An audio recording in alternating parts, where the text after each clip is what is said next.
Egypt is steeped with a grand history of ancient science, technology, and beautiful structures. But is there evidence of the children of Israel ever living there? Many years ago, this large stone was discovered in the first cataract of the Nile on Elephantine Island. The inscription states, "For 7 years, there had been no satisfactory inundation of the Nile. As the result of this, grain of every kind was very scarce." In this terrible trouble, King Chesser remembered the god Imhotep, who had once delivered Egypt from a similar calamity. Imhotep can be found in Egyptian history in many places, and it appears he was a sage who was elevated to a god over a period of centuries after his death. Perhaps most confident was Imhotep, the architect who probably conceived of building Zozer's tomb completely from stone. Known as a sculptor, a priest, a healer, Imhotep is considered the preeminent genius of the Old Kingdom. Imhotep had even saved his country from famine. Could Imhotep and Joseph have been one and the same person? We head to Saqqara, Egypt, a short distance south of Cairo. This is where the first pyramid was built in ancient Egypt. It is called the Step Pyramid due to the distinct levels in its shape.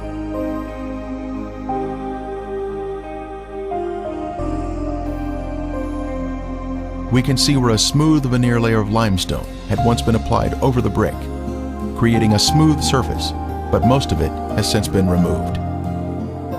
Here is where we find the statue of Pharaoh Zoser, under whom Imhotep served.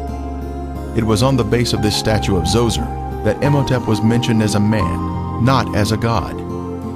He was first after the king, with his cartouche shown here. At the complex of buildings, the main hall is of importance to us. It was here and in other locations in Egypt that Joseph saved his country from famine.